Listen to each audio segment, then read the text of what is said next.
Okay, once again, good evening, everyone. Whilst we wait for the facilitator to join in, welcome to today's session. And yes, I would love to say congratulations to the winning party so far, especially the winning party for the presidential debate. Now, I can see that the attendance is quite poor, and I would love to plead with you to go on the Telegram group chat and inform your classmates, your other participants to join in. We would give this is 7502, and we'll give 4 more minutes for them to join in. Please do so. Thank you.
Okay. Once again, good evening, everyone, and welcome to today's class on the challenges of young people in politics. Now, whilst we wait for the facilitator to join in, I'll quickly read our profile and then we can have a conversation. I don't know, but I don't think we can hear you. Ooh. Can you hear me now?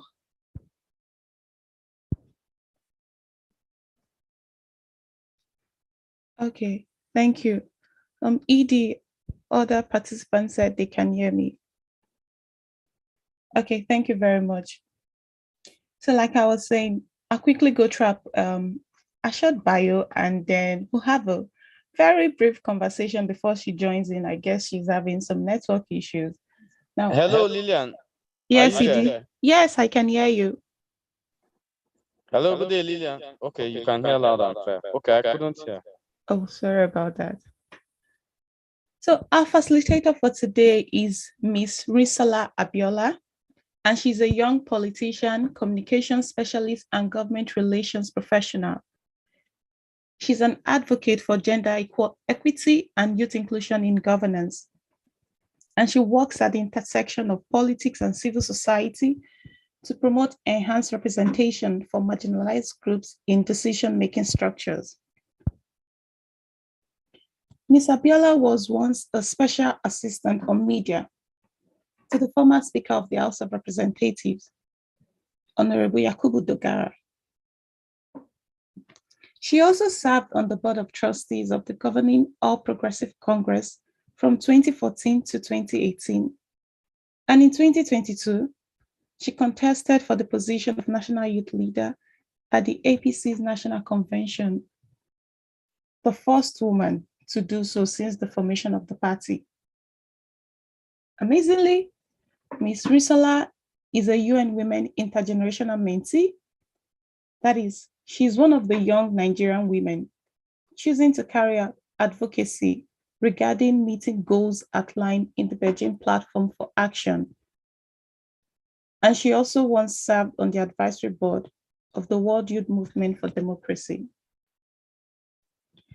Ms. Risola also runs the Derisola Abiola Foundation, a non-profit domiciled in Abeokuta, our hometown, and established with the aim of carrying out social development programs. She also once served on the advisory board of the World Youth Movement for Democracy, and she's a Beijing Eaglet.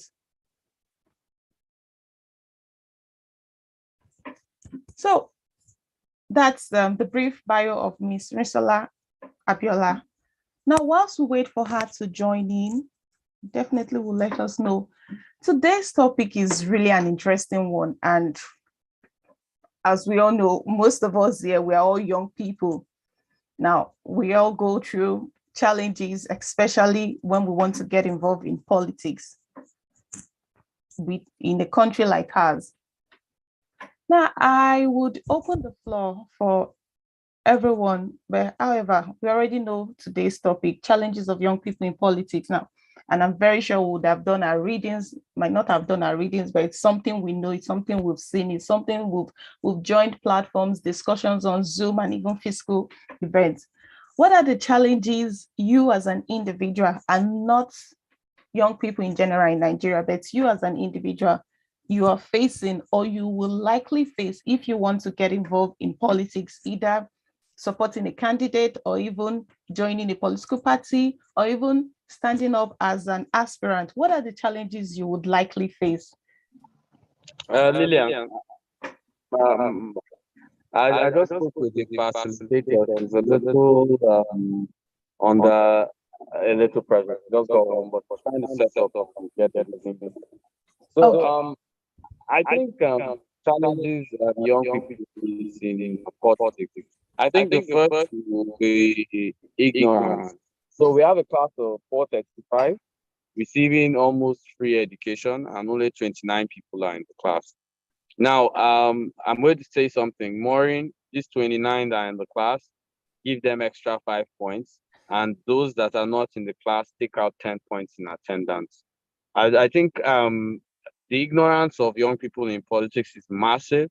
They claim they know. Like today, there's a legislator running for House of Rep, and she's female, and people think I'll be nice because they are female. For me, bad governance does not have a gender, just like good governance does not have a gender.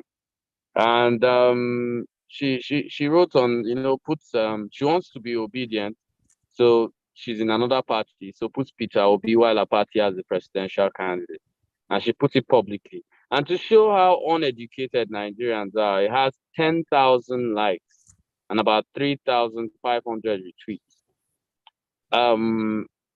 Now, if a party sees that, because that emanated from her own handle, that is grounds for stepping on the party's constitution and anti-party. And once a party communicates that to INEC, they will seize her ticket. It's automatic. It's probably what's going to happen to her. But the story you are going to hear is that she's a woman and that ticket was taken from her. Meanwhile, it will not show the gross predictability of electoral stupidity by the average young person in Nigeria. So I'm sorry I'm being a little harsh, but it's very annoying. You want to be a legislator and you don't even understand the electoral law.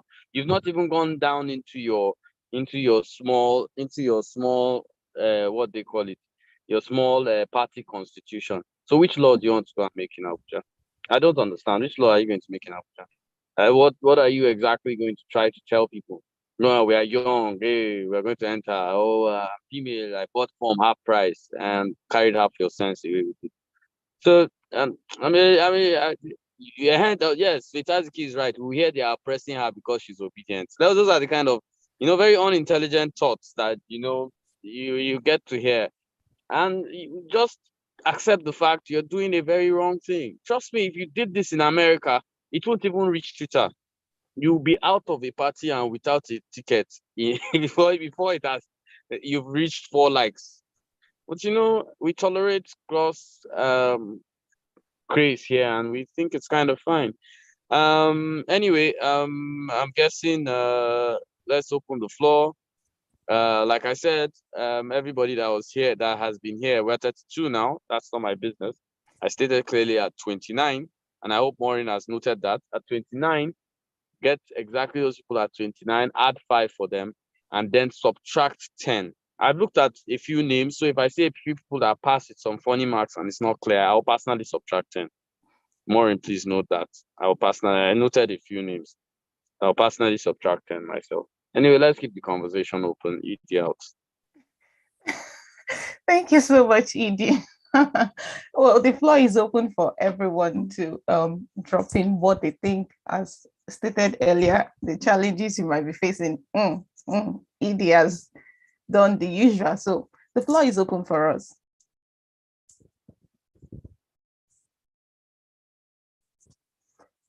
Okay, if you're okay, you have the floor. Hello, good evening. Good evening. Good evening. Edie, good evening, sir. Like it came in guns blazing this evening. Wow. I didn't see that coming.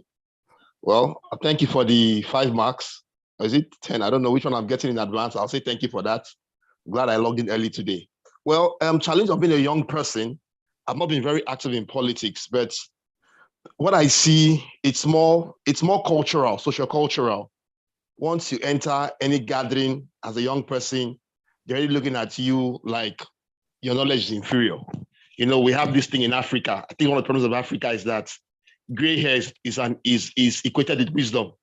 I think that's a problem we have. Once a man is older than you, he's automatically thought to be wiser than you. And when you try to correct someone in the bank, in public space, the next thing here is, do you know how old I am? I get that a lot. And sometimes they are not older than me. I think one of the things I and Edie have in common is that we both look younger than our ages. So when people are talking, they think we are quite young, but we're a bit advanced, or let me say more advanced than we look. So I think the problem is not political per se, it's an African thing. This me talking from my experience, is social cultural. Anywhere you enter, they just believe that once I'm older than you, I'm wiser than you. And that's something that I've tried to have to deal with, but not by being rude or anything. I try to bring my own arguments in a very polite, respectful way. And more often than not, it has worked. I've seen it work in one of the social political organizations I belong to. Sometimes I want to talk, the way tell me to talk last. Sometimes I don't even talk at all. I go behind the scenes and talk to one particular person that seems to have my kind of understanding. And he pushes my case for me publicly. It's been a good way. I've been doing my things. I've been doing my own thing. I think I'm talking too much. Let me just stop there. I think I've made my case. But it's social culture. It's not political to me. Thank you. Thank you, Ifyok. And just as you've highlighted some key points, and same thing with Edie. Edie talked about ignorance now. You talked about age barrier and all that. So whilst we're also thinking of discussing the challenges, if anybody have an idea or a perspective in relation to the solutions to all these challenges that will be highlighted and the ones Edie have highlighted, wait, Lillian, I also need to bring something. I need to bring something to bear. So, like looking at the party elections within the ECN. So, it was very interesting to hear, I don't want to use any example, but when a party won, a particular election, it was cool. The election was legit. INEC of the Electoral College was good. It was great. They commended everything. The moment they lost an election, they said they are going to set up committee to look into the way I think our e-election was so open, but yet our Nigerian nature, even within the electoral college, tells us that there must have been a woo somewhere, which of course there was none.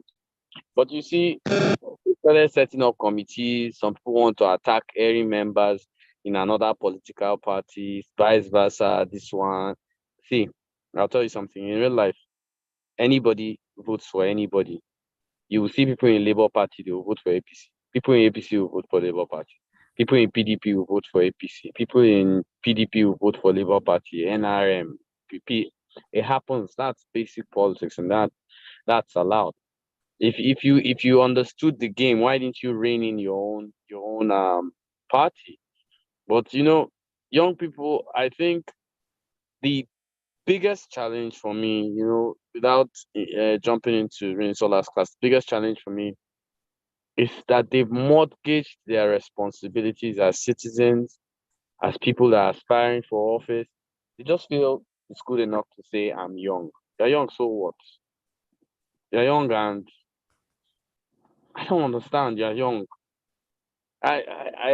We so mortgaged our responsibilities in this country that, okay, so I'll give you an example. You ask a person, why are you not so Nigerian? They'll tell you that Nigeria is not working for me. And it's surprising. Okay, Nigeria is not working for you. Okay, that's why you are on Nigeria. You just make statements. Anyway, let's continue the class and hear what others have to say. Thank you so much, Edie. I think I saw some hands raised up earlier on, and I'll call those hands that were actually raised up. James, I saw your hand. You can say what you want in mind.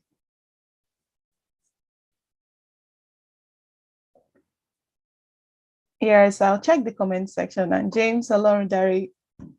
So somebody said problems, lack of skills, myopic worldview, lack of patriotism. I think that's one point Edie has talked about a lot. Somebody also said the politics of finance. Well, that's true. Delegate dollars. But then I think Edie have mentioned it in one of the classes you had concerning how it has been subsidized for women to actually get party form. And there are actually other ways to go about it. But I guess Edie will chip in. Let me see other comments.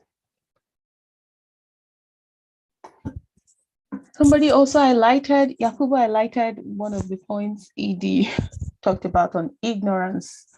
Party members or even citizens not being literate on the constitution, Nigerian constitution as a whole, and also their party constitution. And we can trace it back to what that candidate did on Twitter. I don't want to think that we don't have ideas or perspective on the challenges we face as young people in joining politics. There are a lot of them.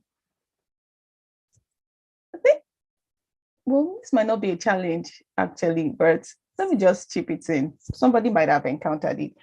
Now, for me, maybe because I reside in Lagos, and well, it's not an excuse though. I'm just imagining, and I decide to join a political party. They might want to look at the fact that, oh, you're from this tribe and you want to join this party, even though I might show commitment, like, and then with the desire of growing in ranks, in position, like, she's not from this ethnic group, so why is she in this political party, especially in this state? And so it might be some kind of limitation, but I have not encountered it. I just imagined it. I don't know if somebody has, but I'll go on to Lillian, I would like to talk about this part you mentioned. So it's very good for young people to say that. Like I said, they always love mortgaging their responsibilities. But the same party which you want to call point fingers at has put in State House of Assembly people that were not even of that ethnic tribe across the state. There are people that are even commissioners that have not that ethnic tribe. How hard did you work? You just come into politics. We think politics is like snakes and ladders. You just bought form, then you climb the ladder and reach 100. Are you okay? Okay. Do you understand? As in, really, the amount of work. You people see ED now. Idi has done small politics. Idi has become lecturer and is speaking English in class. Do you know how hard politics is? Right now, I'd rather be neutral and chilling here. But anyway, that was a joke on the side. We need to do the work and stop mortgaging. I think I go had his hand up or something. Thank you. Yes, Egu, you have the floor. And I want to see the women. Ooh, women. Represent. Wait, Lillian, you know the way women are now. They'll rather say, we are not included, we are marginalized. Meanwhile, ask how many of them are in political party. 3 in a room of 400 women. 3, but yet they are marginalized. You are not on the dinner table, but you want to eat dinner. I don't know. Anyway, let's not. They'll say me now I'm attacking women. Yes, so India has attacked us women. Please, please, please, please, let's begin to change this narrative. Ego, you have the floor.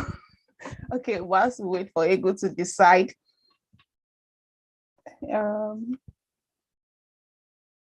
So Umar said that the biggest challenge for him, very good, is the entitlement mentality, laziness, and lack of courage to speak up and be civil in all aspects of agitations. And he says to solve this, young people have to be learned, not just about the education, but show the essence of our education in all our activities. Good one, Umar. Oh, let me unmute you. Sorry about that.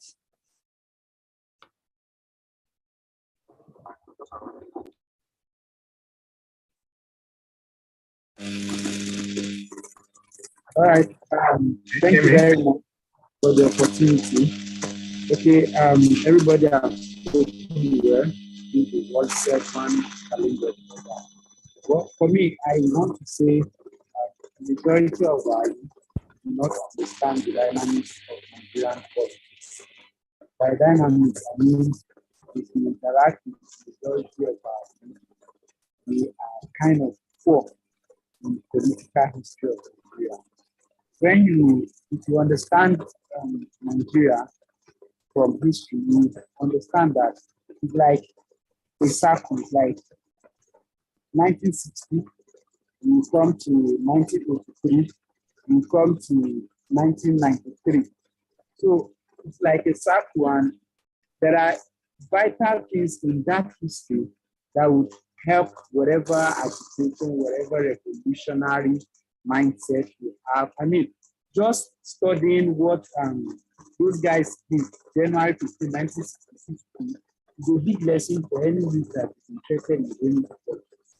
Guys, you need to understand what you're doing there. You need to also understand, have a well thought out plan on how you want to achieve whatever you want. So I think it is a challenge for me. You need to go back to political history. You need to understand it, not just understand it by telling me that, okay, the president in 1999, no, understand the things that actually happened during that time. Understand the political dynamics at every point in time in the historical journey of our nation. And it will actually, one way or the other, help youth, like help us greatly in our participation. That's my contribution. Thank you so much for that, James. And you're right, history tends to repeat itself. So, so the Nigerian youth of this session, please go back to study Nigerian history. Maybe you did science. Good day, Lillian. Good day, Lillian. So, my sister just came into the class, Rinsola Abiola, Honorable Rinsola Abiola. One of the women I am most proud of, someone who's broken so many records. I don't want to talk about how instrumental she is to politics in Nigeria. I'm very proud of her. I say it all the time. So I'd like to welcome Rinsola Abiola. I think you can read her profile and go ahead. Okay, thank you so much, Edie, and welcome me, Honorable Miss Rinsola Abiola. Okay, I think I've read your profile. So, would you want to take the floor, ma'am? All right, good evening. Thank you for having me. I apologize for joining late, but it's been a very busy period. I don't have much control over my schedule as it is. So I apologize once again. You're welcome. I need to share my screen.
So my topic is to discuss the challenges of young people in politics.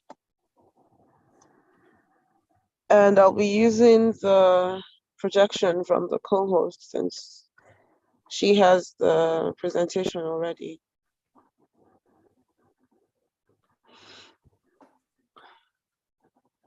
I'm so sorry. Let me try and use Microsoft PowerPoint.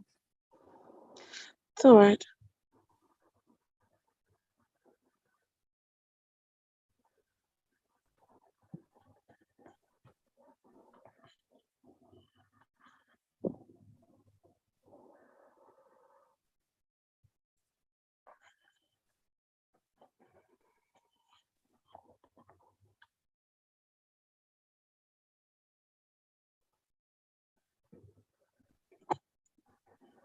Oh.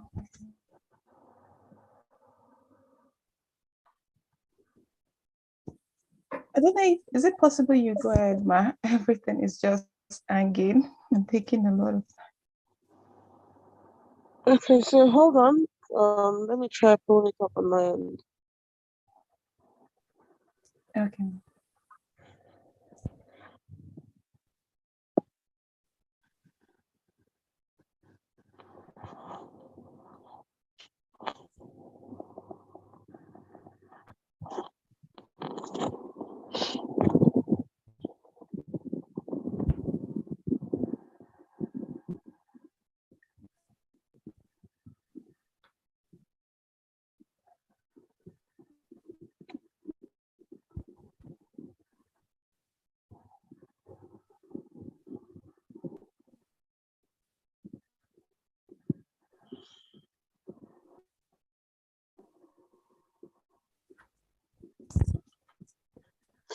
Okay, so topic is challenges of young people in politics. I'm not going to be able to pull it up on my phone though. I'm reading from another phone. So can I just go ahead? Yes, and I'll share it. I'll share from my end. Okay. All right then. So in the first slide, I explain what politics means from my perspective. And a classic definition of politics is that it is about who gets what, when, and how. Politics are the actions or activities concerned with achieving and using power in a country or society. It's an organized process of peacefully settling contestations on how resources are harnessed and deployed, as well as how society itself is structured, run, and maintained. So, that kind of gives a rundown of what politics is. And I think from that definition, we can already tell why politics is so important. It determines how resources are harnessed, how resources are deployed, and how society is structured, run, and maintained. Second slide, please.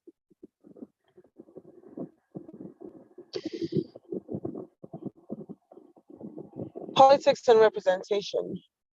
So the above definition of politics underscores the importance of representation and inclusion to preserve the legitimacy of the process among all of the majority of the members of any given society, and to meet the goal of satisfactorily addressing social concerns in a peaceful and organized way, then constituent groups must be adequately represented and afforded equal opportunities to aspire for power and advocate for issues important to them. I think this one is self-explanatory. Next slide, please.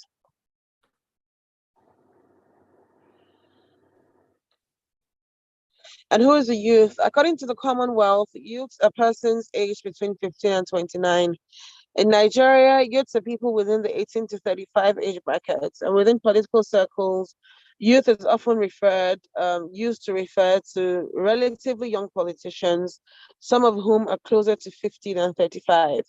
The definition of the youth age bracket in other climes is informed by the age at which people are expected to become independent. So in those places, it's easier to find maybe like, once you're 18, they say you move out of your parents' home, you can be on your own, you can begin to earn a living. But due to our own cultural and economic setup here, that's not the case. And that's why you'll find that the definition for youth is higher over here. And then within political circles, and even generally, as long as you're 40, you're still referred to or viewed as a young person. And within political circles, if you're not yet 50, you might still find that you're regarded as a youth or as a young person. Next slide, please. So young people account for close to 70% of Nigeria's estimated 200 million population. The country's median age is 18, the age upon which citizens qualify to exercise their franchise. Next slide, please. So youth in politics. Despite the fact that young people account for an overwhelming majority of Nigeria's population, we're not very well represented in the country's politics. It is a situation that leaves us with less than desired sway over the country's leadership direction and a cause of frustration for many. Only recently did young people score a major win with a landmark legislation that lowered the age for running for elective office in the country. Prior to that, young people were forced to watch from the sidelines as decisions were made on their behalf with no legal pathway to aspire to and claim power themselves. Not Too Young to Run was secured in 2018. It lowered the age of eligibility. If you're 25 and above now, you can run for elective office. So while the age has been lowered, according to the law, there are still other barriers in the way of young people, making it not particularly easy for them to assume positions of power within the political system. Next slide, please. So the challenges hindering adequate youth representation and dominance in politics range from economic to cultural. They include financial disempowerment, cost-intensive political process, poor internal democracy in the case of organized political parties, ageism and other cultural bias, widespread disaffection and non-participation in politics. I think these points are self-explanatory, and the first two, the lack of financial power and how cost-intensive our politics is, are related. So, next slide, please. Addressing the challenges, access to funding and economic empowerment, campaign finance regulations, promotion of internal party democracy, facilitating political interest and participation amongst young people, cultural reforms and elimination of bias against young people. Next slide, please. Okay, I think that's all. So essentially, to address the challenges that young people face in politics, access to funding is key, and economic empowerment. Economic empowerment is key because as a politician, it's important that you have a second address. And say maybe you're in government today, your government doesn't win the election, it's easier for you to remain with your party, to carry on with your activities if you also have another source of income. And then although economic empowerment is good for you as an individual, it also helps you be able to offset certain costs related to your political activities. But if you're running for office, for instance, or you're running maybe a support group for your party or something of the sort, you will need support. So access to funding also includes the ability to raise funds if and when needed for specific causes. Normally, in advanced democracies, candidates are not expected to fund their own political campaigns. They do that with donations, they get support from other people. They do that here as well, but it's not as mainstream as it is in other climes. So we also need to work at creating that culture of crowdfunding in the Nigerian audience, in our voting population, whereby people can support candidates that they believe in with funds, because that's a major challenge for young people in the political process, especially. Then internal party democracy, the new Electoral Act has helped a great deal with putting an end to certain things. Maybe not a complete end to them, but it gives people who have suffered unjust treatment at the hands of their party stakeholders. It gives them the power to do something about it, to seek redress in court. So our laws are improving. Our laws are trying to rise up to the challenges that we're facing within our political system. So that's a good thing for us. Our laws are improving. Parliament seems to be a lot more responsive when it comes to laws that have to do with safeguarding our elections and the process that culminates in those elections. And civil society organizations have also done a very good job of pushing for those amendments to the Electoral Act and seeing that key ones scaled through. Facilitating political interest and participation among young people. For instance, my personal crusade in quotes is young women's political participation, and it's very key that as young people we were able to identify causes that we also support, in addition to general participation in the political process. So if, for instance, you're in a new political party, because from the chat box and people listing their parties and where they're from, I see quite a number of new political parties there. So in parties like that, it might be a good idea for you to look at ways to mobilize young people for your party, seeing as you yourselves are young people. And, there's power in numbers. If you're able to push as one, if you're able to advocate as one, if you're able to, raise your voices, speak up as one, work for your party, mobilize for your party, and let them see that you're really working, it's going to be easier for you guys to get your foot in the door and say, oh, we want this level of representation within this party when our leaders are being elected. Because, that's how it works in politics. When they see you and you're actually working and you're delivering on good results, then it's, the recognition will come eventually. And it's easier to get that recognition and to get that audience when you're working in large numbers as opposed to just being you. Then cultural reforms and elimination of bias against young people. This one is a societal issue. Depending on where you're from, I'm Yoruba, we are rather ageist. So there are certain things that a young person might say they're interested in, and people will decide they can't possibly have that position, not because they're not qualified, but because they think they're too young. So I'm not so familiar with, that cultural bit in other parts of the country, but I know in the Southwest it's an issue, although we now have quite a number of young people defying the odds. So if you're going to be able to break through the ranks as a young person in a society where the people are very ageist, then you have to be able to conduct yourself in a manner that will meet with their approval. Yoruba people will say, and that's an adage, pointing to the fact that if you know how to behave, if you know how to, act, if you know how to how to conduct your affairs, with maturity and sense and responsibility, then elderly people will, they will include you in their circles. They will see you not necessarily as one of them, but as somebody who can handle responsibilities. So the onus also lies on us as young people to make sure that, at every opportunity we are projecting the right thing and that we are creating the right sort of impression, because of the kind of responsibilities that we hope to be trusted with within our political systems and within our respective communities. And hopefully from there, we'll be able to help eliminate that kind of bias against other young people. Because if you're a good ambassador and you're a good example for young people, it's easier for them to be willing to accommodate other people within that age bracket. So I think that's what I have for now. And if there are any questions that I could take, I would be happy to do that. Thank you so much, Honorable Risola. And all the points you literally highlighted was discussed before you joined in, but I'm very sure some persons still have crucial questions they want to ask. Please, if you have any question, kindly signify by using the thumbs down button so Ms. Risola can attend to them.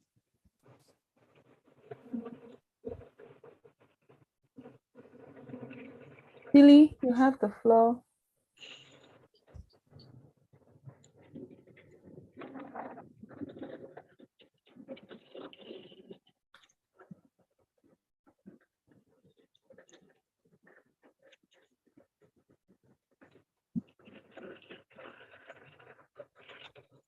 Billy, I've tried that. Hello? Yeah, we can hear you. Yeah, I'm Nan Billy Paul. Yeah, mine is looking at the youth and the challenges too. My question is the role of mentorship, because my experience in politics, I come to realize is no matter how good you are, the way the system is, you must have somebody that has interest to groom you. So the question is, I don't think the fund is the only thing. Just like the way Goodluck came into the presidency, somebody had interest and there was a mentorship. So the challenge I'm looking at is, what is that role of mentorship, an interest that somebody will have in a young person to want to support him to win an election? Because I think it's one of the challenge too. So I want to understand, for a young person now, how can one work towards having somebody that he can look up to growing up politically? Thank you.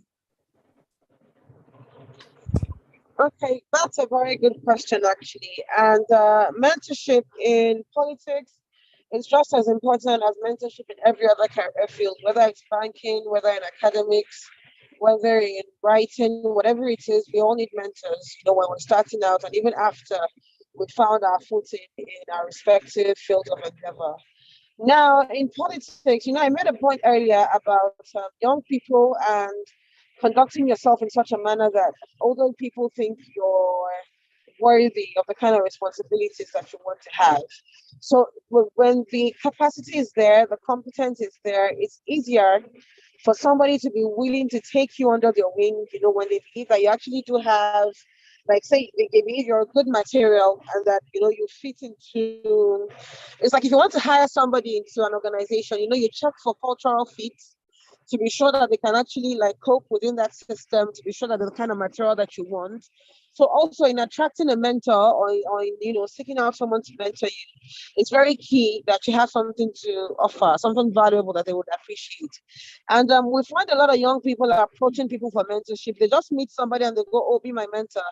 And I can assure you there are like 100 other people seeking something similar from that person. So sometimes that's why in many cases, just walking up to someone and introducing yourself and say, "Come and mentor me," you could call them, they won't answer you because, well, people are busy and there's so much on their plate. So it's up to you to determine, how it is that you want to go about adding value to that person. It is the value addition that makes people want to keep people around, especially in a field like this where everybody wants something. So you have to be mindful of the fact that if you meet a politician or, no matter how established or upcoming they are, there are like 1,000,001 people who want something from them. So in the relationship that you cultivate, let that not be the same story with you as somebody who just wants something. So if you can add value to them, it's going to be easier for them to maybe want to talk to you, to want to see you, to want to discuss with you, to want to help you. For instance, if someone does something for you, maybe they get you included in one place or another, and then the first thing you're asking them is, "Oh, I need transport fare to come down." It becomes very tiring. And you find those kinds of attitudes with quite a number of young people, if we're being honest. So as much as possible, it's a relationship based on mutual respect, where you make it clear that you have something valuable to offer. So you're the one who knows, for instance, the person who is your target in quotes, who you would want to mentor you, somebody whose wing you would want to be under. So it's not up to you to determine what kind of value you think this person needs, and then see if that is a void that you can fill for them or a position that you can assume. Because mentorship is a two-way thing. There has to be something that makes a mentor interested in you. There has to be something that makes them want to assist you, that makes them want to help you, that makes them want to support you. So it's also up to you to understand, the value proposition, what your USP is, so to speak, and why that person would be interested in you and be willing to maintain that relationship. Thank you. Thank you so much, Ms. Honorable Salah, for that. Absolutely. Sally.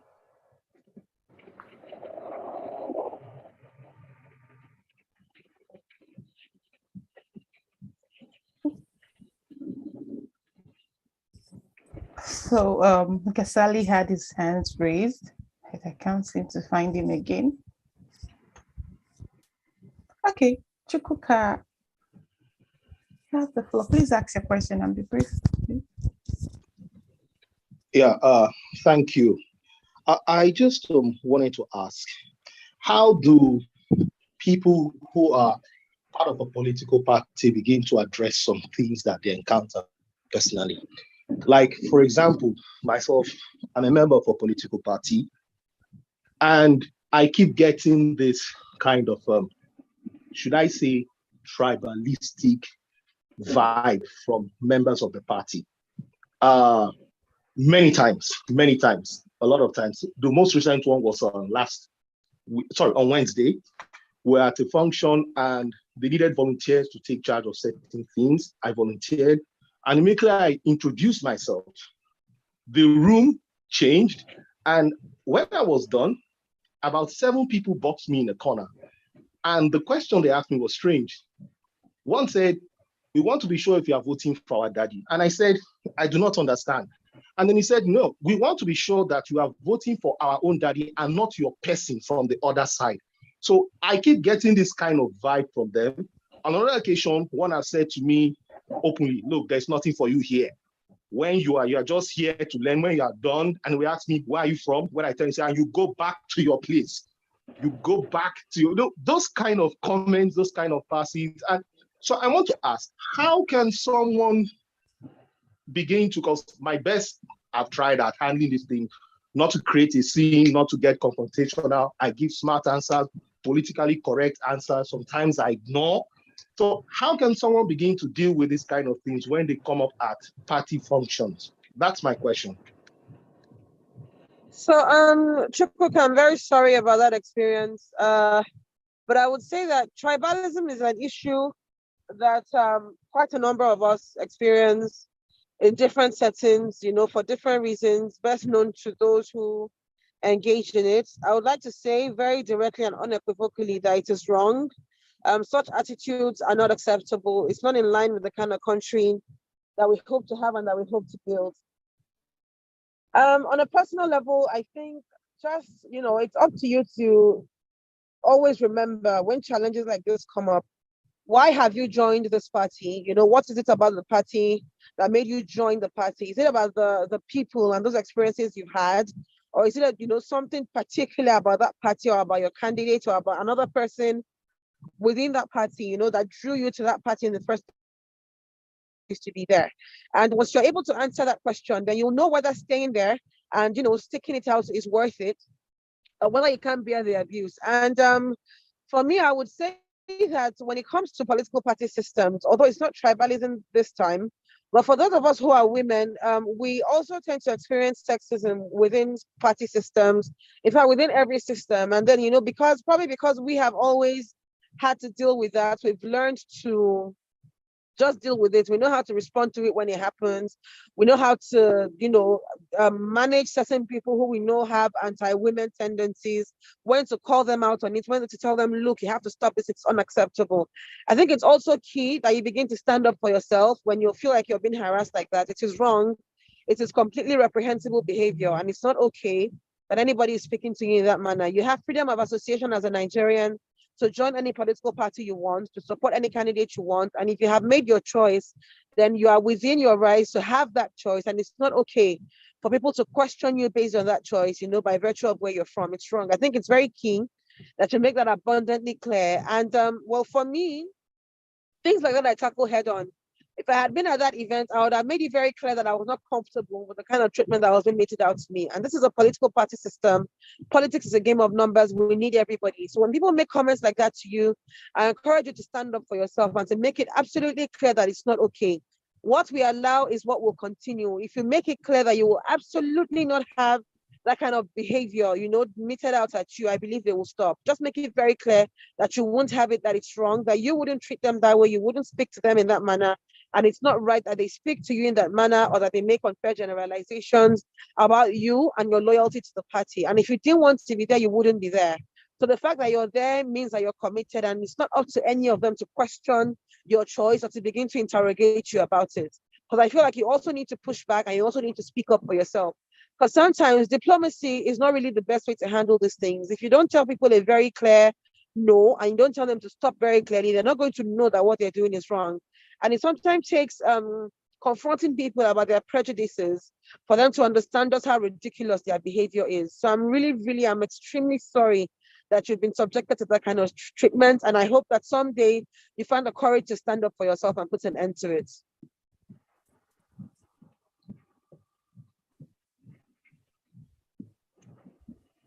Thank you. Thank you so much, Honorable Abiola. And I think I remember when we started the session for today, in the course of we trying to imagine or talk about some of the limitations we get to face, I actually imagined that scenario. And Chukuka, yeah, also sorry about that. And I hope we all, not just Chukuka, in case anybody goes through or faces that thing, immediately call them out. Let them know that you joined that party, not because of you're from a particular tribe, but because you want to contribute to the growth of the party or the vision of the party, and them not looking at your ethnicity or your religion. Kalu, yes, you have the floor. Please ask your question.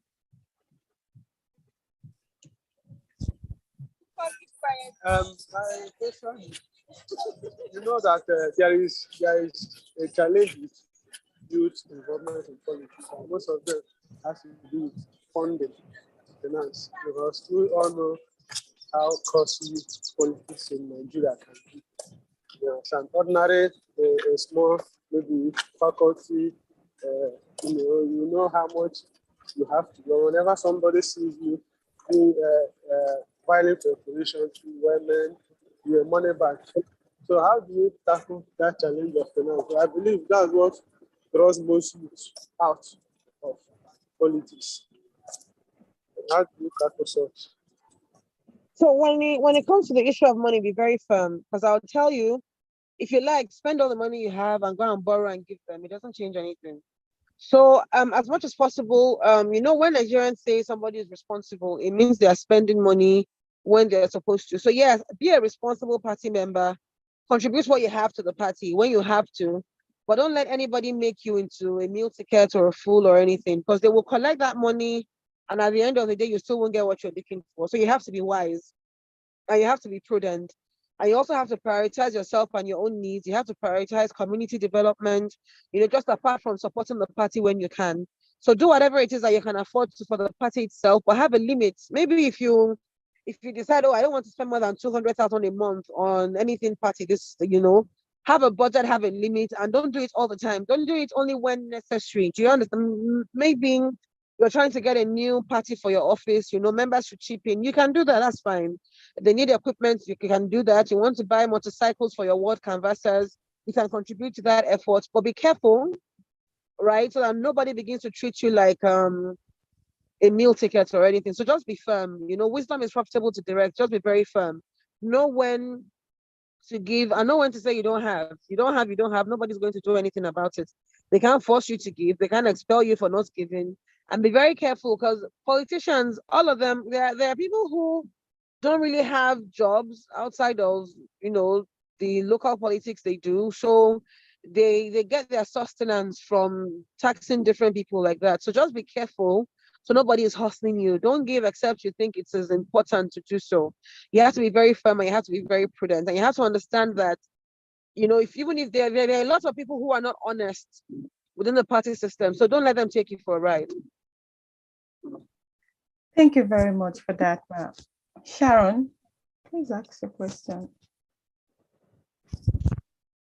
Thank you so much for this session.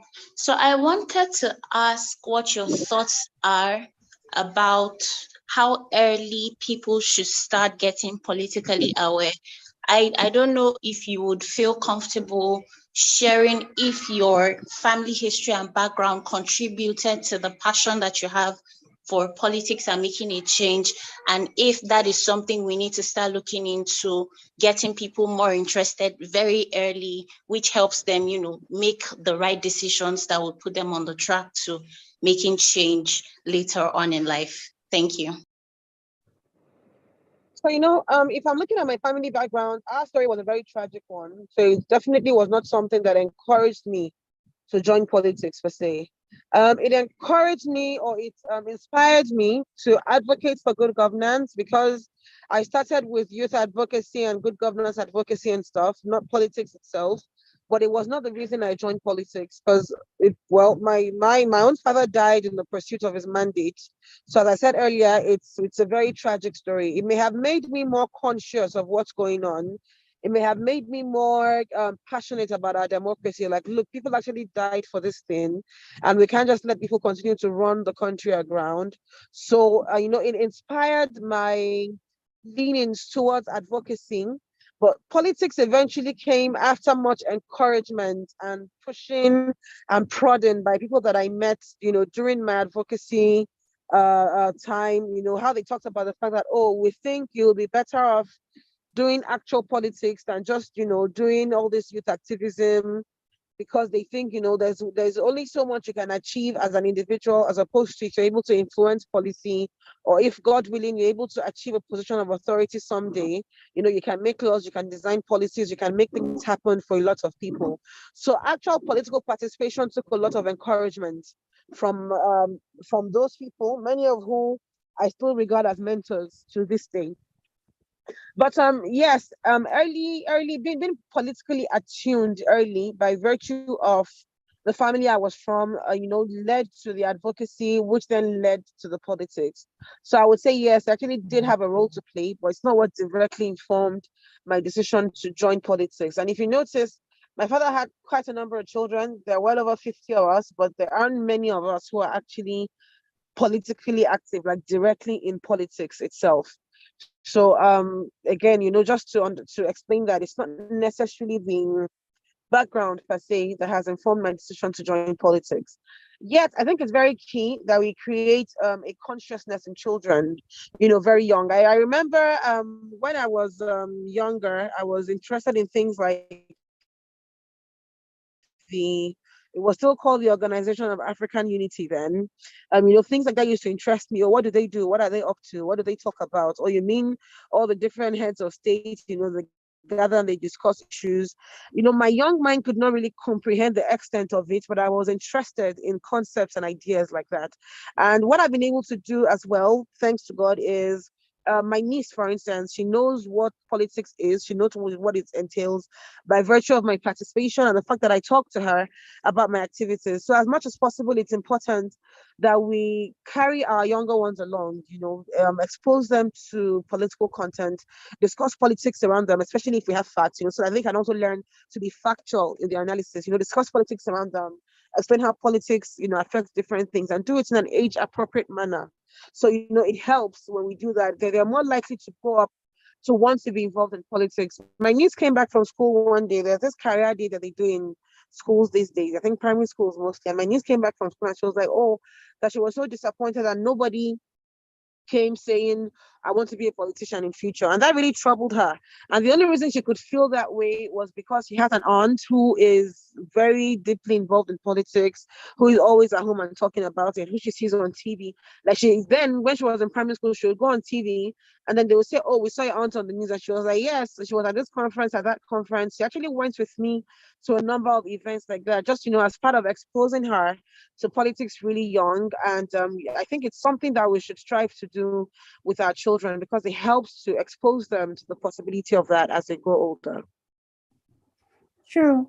Thank you so much for that. And I would just add, it doesn't have to be that, oh, they might also grow up to be politicians, but when they are politically literate from an early age, it helps them to make right decisions in terms of getting involved or even in voting. Yeah, and yes, late Chief Emko Abiola will always be remembered as one of the strongholds and defenders of Nigerian democracy. I see James' hands is up. James, please ask your question.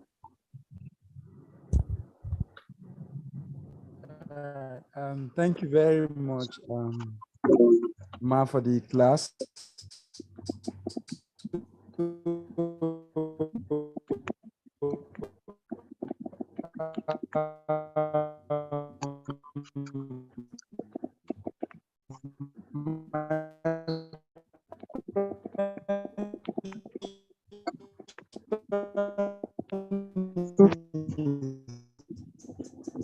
James, I think your network is having some issues. What's your advice for young, competent Nigerians that are appointed into cabinets where the children should? I can hear you. James, can you put your question in the chat box, please? Thank you.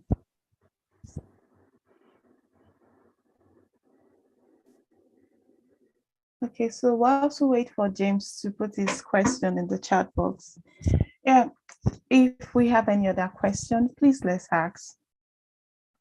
We're all young people here and it's an issue, a topic that concerns us and not any other person.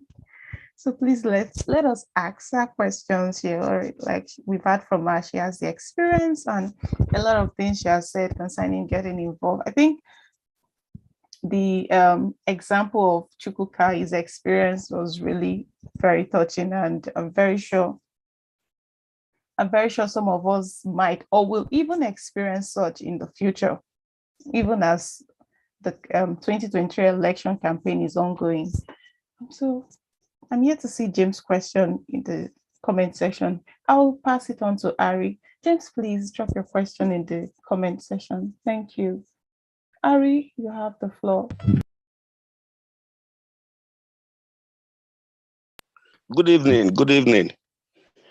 Good evening, please. Can you hear me? Yes, we can hear you. Yes, my name is Okehari. I'm a member of the People Democratic Party.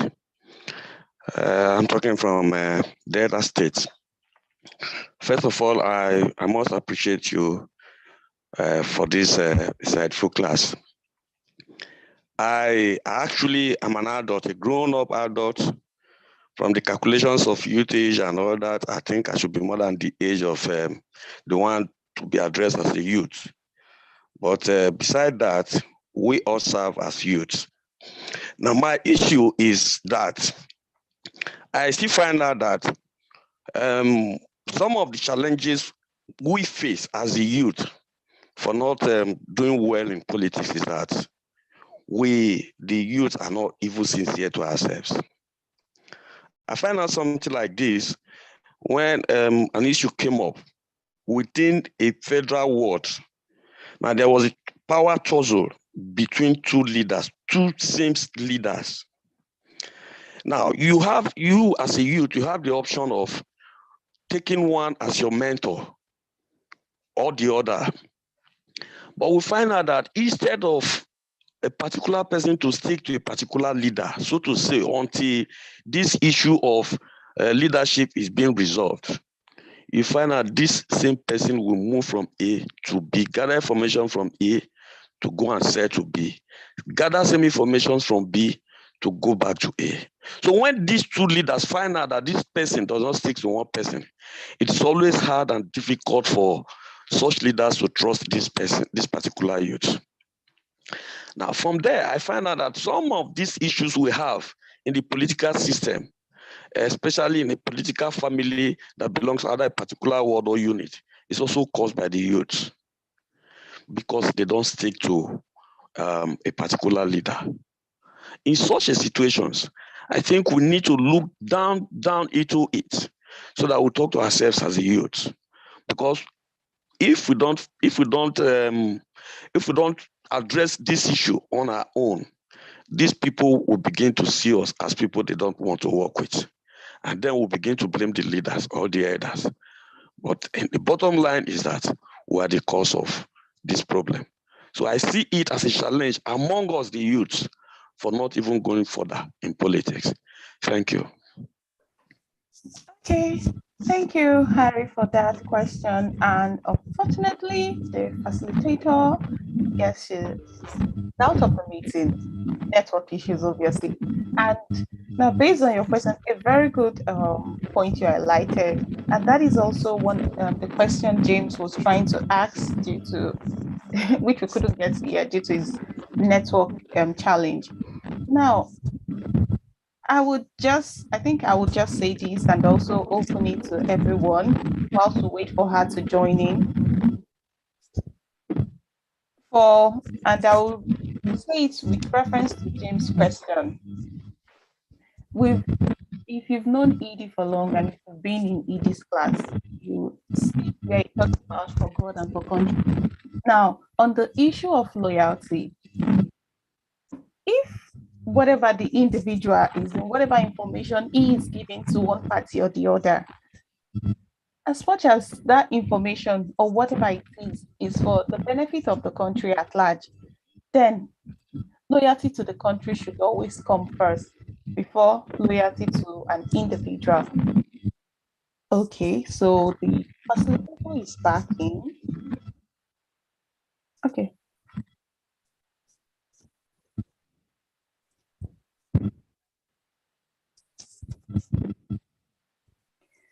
Honorable Risola, so there was a question that was asked by Ari, and the question, I think I will drop James' question so you go through it better than me reading it.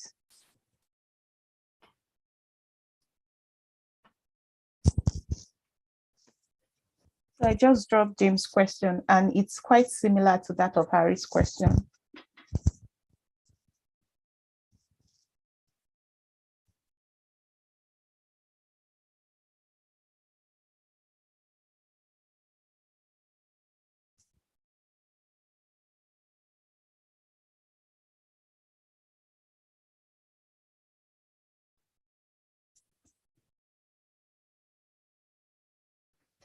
Oops, I think she's out again. Okay, whilst we wait for her to join in. So like I was saying, loyalty to the country should always be comes first before loyalty to any party or to any individual. The goal is for Nigeria to get better. We wouldn't want to experience, or nobody wants to experience bad governance, what we're currently experiencing. And so if you're in a party or you as a young individual, you're carrying information from one person to the other, well, you just have to be careful too, because if they find out, your life might be at risk. They might see you as somebody untrustworthy, but you have to find a balance and be able to identify a credible party or a credible person that the information would be utilized effectively for the growth of the country or for the good of the country. I think Gasali, you can ask your question. But before Gasali asks his question, do we have any other thoughts we might want to add to the question asked by Ari and James? If somebody thinks or have a different opinion or a different perspective, you can kindly indicate, so we'll give you the floor and hear you out.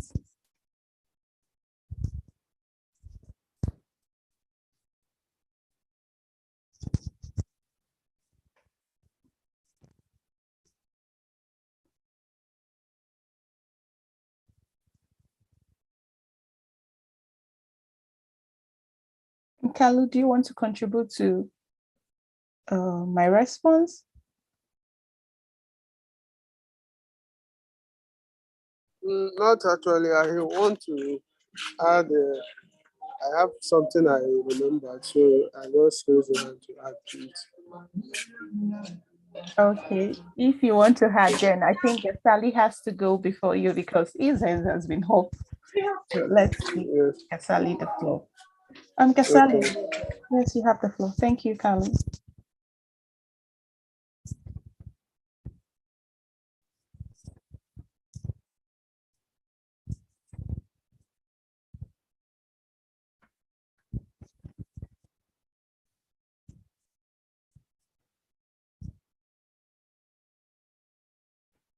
Okay, Kalu, please. Okay. Yeah. Hello, ma. Yes. Thanks for the class, ma. Yes. Yeah. Please, I just want to ask about the. I think there is a platform. Nigeria. I think Parliament or I think it's Nigeria Youth Parliament. Yes. Nigeria Youth Parliament. Please, I just want to ask what's their function and how those people are selecting to the National Assembly, because for the information that I heard is that they used to choose people according to the constituency. Assuming we have three constituencies, three senatorial constituencies in all over the state. That's how they pick youth from those constituencies. Please, I just want to know much about the thing. Thank you very much. Okay, thank you, Gasali. Whatever I say now might not be the accurate thing, but I would advise you either ask this question in your Telegram group so Edie can give a better response, or you drop it there for Edie to send to the facilitator, or you go on their website to do more research on that. But I think, like you stated, if I remember very well, positions to the Nigerian Youth Parliament based on election. Yes, they carry out election and also constituencies. Some So nominations and also via election, but I don't have much idea on it. So you might drop it in the Telegram group so Edie can address it. Thank you. Kali, please. Okay, Ask. thank you very much. I You're welcome. understand. Yeah, you're Yeah, thank welcome. you. Kali, please briefly ask your question. When it comes to youth, like in politics right now, for instance, in my own federal constituency, I happen to be uh, positioning or supporting a particular candidate or party. But I found out that most times what these people use most youth to do is media aid. And then the media aid is for media war. Here you see youth insulting the others, youth insulting the other party, bringing up fallacies, lies, and deceit to support if their principal happen to be a sitting member, or holding the power. You see them raising up fallacies and deceit to support them. So now, what I want to ask is, let's say we are young people, and you have a candidate or a party you are supporting. What are the possible means of positioning that person that is going to be, one, finance friendly, and then two, we make sure that you don't step on toes, in the sense that you don't become physically or media violent? What are the possible ways? Thank you. With relation to at least this 2023. Thank you. Okay. Okay, I think I'll do my best in answering that question. Yeah, especially with relation to young people being used as media aid and then acting less of what is expected of them on social media. Now, I believe every political party have their rules and regulations now. And aside from political parties having their rules and regulations, as young people, I think I once attended a class on how to use social media, the use of social media, how to connect, interact, and relate with people on social media. At least that was helpful in terms of communicating with other people, the things I post, the response I give. Now, these politicians using young people as their media aid or essays on social media, meaning that young people, it shouldn't be because they are young, they should act the way that is less of them. And well, it still boils down to different individuals. You see, some persons will respond to critics on social media respectfully, why some will do otherwise. However, we should realize or know that as media aids or whatever it is to politicians, you would always be prone to critics from the opposition party, even from citizens. And you have to know how to handle those critics as a young person, because whatever you do or say reflects back on whoever it is you're working for or whoever it is that has appointed you. Yes, so I hope that helps. And every other question we have, especially in relation to today's session, the challenges young people face in politics, just drop it in the Telegram group and Edie will answer it, or Edie will send it to the facilitator. Guess she's unable to join in due to network problems. So thank you so much, everyone, for joining in. And yes, on behalf of the Electoral College, we'll say a big thank you to the facilitator, Honorable Rusala Abiola, and to everyone who joined in. Thank you so much to those who got additional 5 points. Congratulations to those who lost. I'm so sorry about that, but thank you so much and see you in tomorrow's class. Do have a great evening.